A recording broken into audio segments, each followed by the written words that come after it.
onto the real-time use cases where I will be through a number of use cases and I will be going through each and every view and I will try to put some knowledge in you regarding those use cases. So these are some of the use cases. Of course, there are many, but these are very less use cases I can say. So let's go with the first use case, which is regression, where we need to predict with the house price prediction. Let's say we are in the real estate. If you want to buy some new site somewhere, let's take in Hyderabad or somewhere in Bangalore or India. So based on the historical data, like in that particular place, particular square feet size site has gone to which amount. So likewise, you will be having some historic data.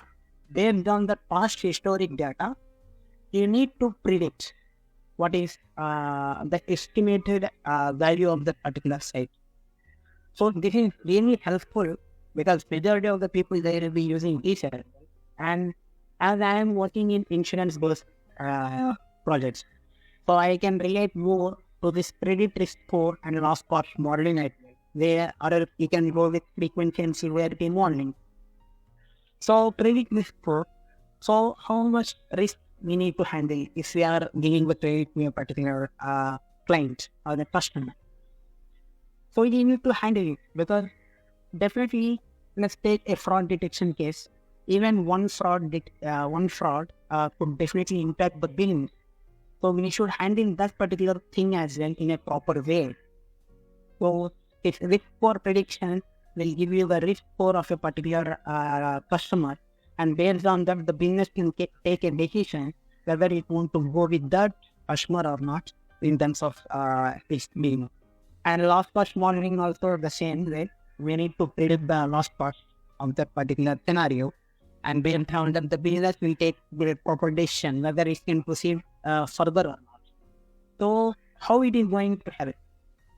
Definitely it is going to help because your money say, let's say a fraud customer has come. Definitely he is going to fraud. But whenever we are having a model which will definitely detect a customer as a fraud or not fraud, if we input these particular data of the customer data into that model, it has to give with 95-98% of the confidence that this customer is going to do fraud. So if you are given that particular prediction in front, then you won't be falling into that particular customer trap. So definitely your business is not going to be impacted in a negative way.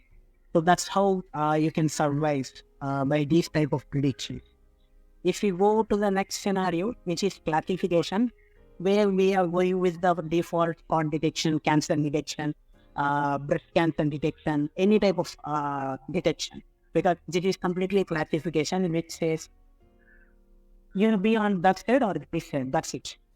So that's what the model will even predict out. So let's take the fraud detection, whether the customer is going to fraud or not, that's it. Even in the same case, cancer detection, whether the particular customer is having cancer or not, without any testing, based on the previous data, we could be able to detect that particular customer is having cancer or not. So these are really useful in most of the cases. And then let's move on to the clustering. So this is a different section of just where we can handle. Because let's take, we are having data. We don't have the ground truth. Let's take what is ground truth. Everyone will be wondering. The ground truth is nothing but you don't have some reference whether this particular customer is going to do this or not, or whether he is having some sort of score. Here, we don't have any of the ground truth, so that we can simply cluster these particular customers based on their transaction, and then we can go for a campaign, market campaign. So this is how this particular use case is going to help. Then moving on to the fourth use case, which is time series forecasting. So this is one of the latest things because everyone might have heard of this Bitcoin depreciation or Dogecoin depreciation. So this time series forecasting will definitely help that particular thing in terms of prediction, how it is going to be for the next week or for the next month. So this particular use case is most useful in terms of predicting the sale, because all this is sequential data. Because tomorrow's sale, in one way or the other way, is dependent on today's sale, and today's sale is dependent on yesterday's sale. So this is what called as the sequential data. So this type of sequential, when do we do have this sequential data, this time series forecasting will definitely help us, because from the past previous pattern will be taken, and that singular pattern it will check it will whether it will continue in the future or not. Based on that, it is nothing but auto regression, taking the past value and then regressing on it, and taking today's value and regressing on it and getting the tomorrow's prediction. That's how this particular use case is gonna work, and it is one of the what we can say toughest we can say, because we have to handle a number of anomalies during this particular phases. So this is one of the best use cases where you can test your data science skills away.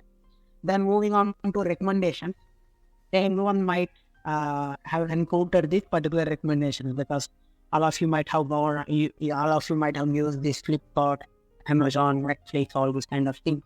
So they will be recommending some products. If you buy some washing machine, they will recommend you some stand or some cover to it. So how this is gonna be this is a complete use case of data set. So they will be having association rules, like based on the past experience. Let's say a customer has bought a washing machine in the past, so he will definitely buy the stand, or he will go for the chain, he will go for the cover.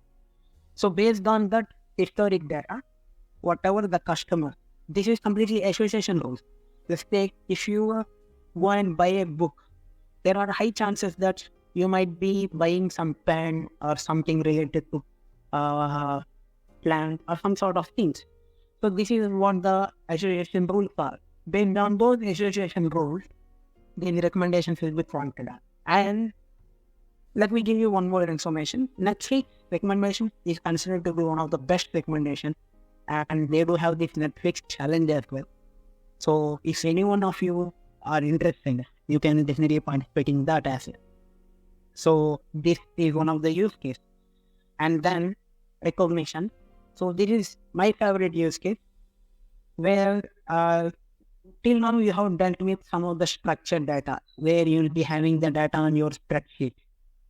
Now you have to deal with the data which is totally unstructured. The unstructured data is completely this image data, audio data, video data, and text data. Because in the real-time scenario, 95% of the data is totally unstructured. Only 1 or 2% will be structured data. So whatever we have covered so far, it's completely based on structured data, and we can apply it to the unstructured data. But this particular image, audio, text data, video data, this is totally unstructured data. So even the current direction of how the data science is being deviated is they are completely looking on enhancements of this image data, face detection, what they can say, text to speech, speech to text, all this kind of use cases. So this is one of the best use cases. So this is one of the toughest to handle, because every day today there are a number of research papers which were being released, and there were a number of models which were considered to be the state of the art algorithm. So this is the area where the entire concentration lies on as per this current scenario. So these are some of the use cases which are related to machine.